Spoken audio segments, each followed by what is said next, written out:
G'day guys and gal. The Death Korps of Krieg are one of the most beloved guardsmen regiment within Warhammer 40k. Now yes, that doesn't seem to reflect very well on us, as A, they very much give off World War I vibes and not in a pleasant way, chemical weapons and whatnot, and B, they are pretty cool about violently dying. One may even mistake them for being suicidal.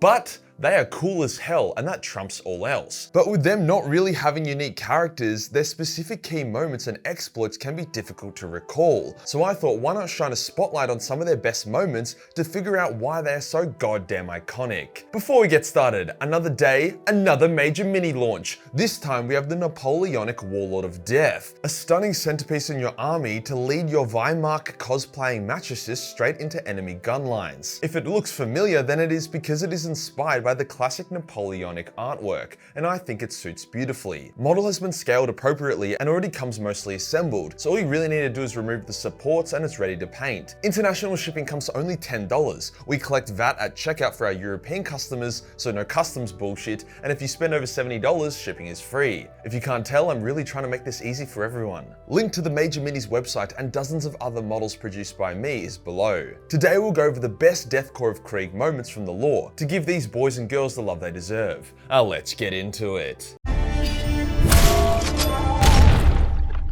Before we get into their many exploits involving a lot of overkill, let's do a quick rundown of who the Death Korps of Krieg actually are and where they come from. How did they become so badass? Well, Krieg actually used to be a bit of a paradise. It was a highly advanced hive world with an extremely powerful economy and military. It had a shitload of natural resources and the population to match. It also wasn't this totally polluted shithole either. Like, it wasn't a lush verdant world, but it wasn't that bad. However, their aristocrats and planetary governor were extremely paranoid about external invasion, so they invested a fuckload into planetary defense, orbital defense, private armies, and the like. It had become one of the most fortified worlds in the Imperium for no real reason, since it wasn't on any front line or the target of any invasion. Feeling overconfident and being sick of paying a tithe to the distant Imperium, the planetary governor revolted against the Imperium, declared Krieg independent, then captured and killed most of the Imperial loyalists on the world. The Imperium was like, well, fuck. The cost of retaking Krieg is so high that it's not even worth trying.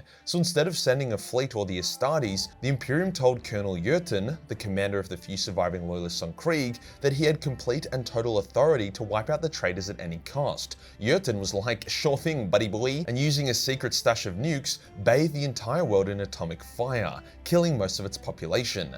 The previously outnumbered loyalists fared a lot better than their traitor counterparts, as they were able to prepare for the nuclear firestorm whilst the traitors were taken unaware. The odds had been evened. For the next 500 years, Krieg would be one non-stop war zone, as the surviving loyalist and traitor elements engaged in brutal trench warfare on a barely livable world. The Imperium could have swooped in, but since Krieg was now a death world, there was quite literally no point in even trying, so they just let Krieg kill itself. After those 5 centuries, the loyalists finally achieved victory, killing the last of the traitors. That 500 years had changed them. For generations, they had been born to kill and die. They felt no fear, as they were brainwashed as children to believe that they had failed the God Emperor, and the only way to atone was to die in battle. Bit of a sweet Viking Valhalla vibe going on there. As soon as Krieg was back in Imperial hands, they immediately re-swore their oaths to the Emperor and gave as many soldiers to the Imperium as it wanted straight away. These soldiers were powerful as fuck. Their skill was only matched by the Cadians, and their resolve was probably unmatched. They immediately begun exceeding all expectations, and the Imperium begun recruiting and relying on the Death Korps above nearly all else. You may be wondering, how the fuck does an irradiated death world produce so many soldiers?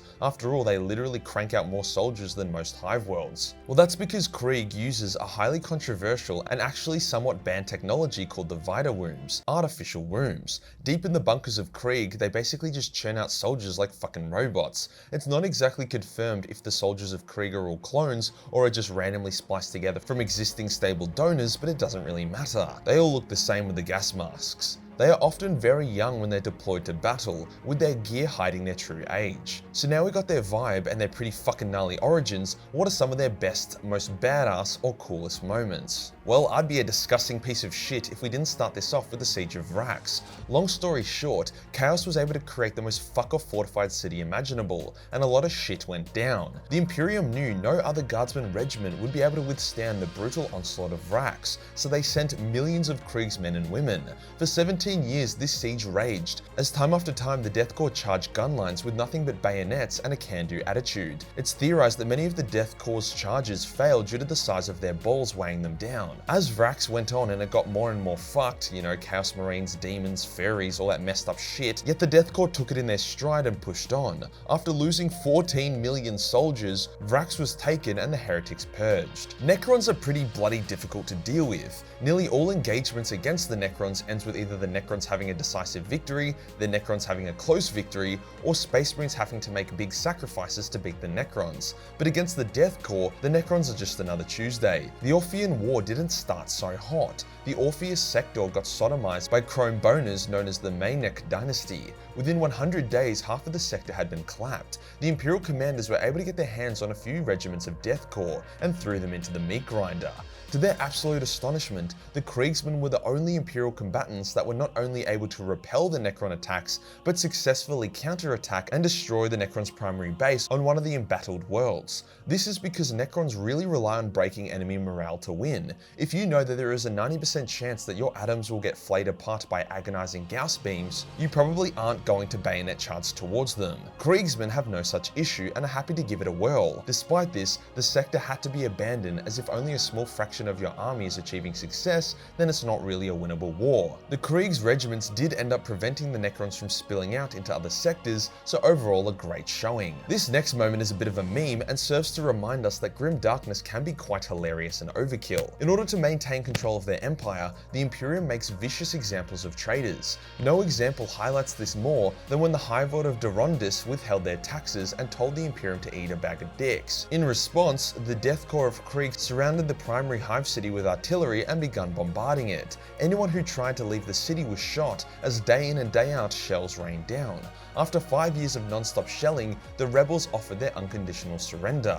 It was rejected and the city was bombed for another 3 years. By the end of those 3 years, Krieg scouts determined that the city was completely and utterly devoid of all life. No shit. But you can never be too thorough, so the city was bombed for another 2 years. I don't think there was even a fucking speck of bacteria still alive there. This seems like overkill, and it is. But what better way to send a message to potential traitors than to spend 10 years manually atomizing an entire hive city? The Death Korps have even saved the legendary Commissar Kane on at least one occasion. After his ship was shot down, the Death Riders of Krieg rode to Kane's rescue. They then worked with Kane and the Reclaimers Space Marine chapter to repel the Tyranid invasion of Fecundia. Not the spiciest bit of lore out there, but cool to see them interact with the base Sigma Chad that is Commissar Kane. The Orcs quite like the Death Korps, Ummis that stand their ground and fight without fear. However, they are also quite unnerved by them and their grim determination. During the Third War for Armageddon, there was a lot of really awesome wars that took place within the war. One was the Siege of Hive Tartarus, where the Death Korps showed off not just their borderline suicidal resolve, but also their tactical brilliance, using artillery to great effect.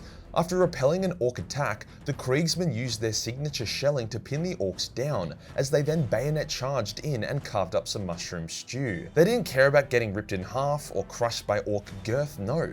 They stood their ground, point blank blasting on fully auto until the Orcs decided that this shit wasn't fun anymore and fled. It takes a lot to make an Orc run, so credit where credit is due. The siege was over. There have been multiple occasions where a Krieg's regiment have willingly sacrificed all their lives in order to buy time for other Imperial elements to escape. On Tarsis Ultra, the 393rd Krieg stayed behind to hold back the Tyranid swarms of Hive Fleet Leviathan.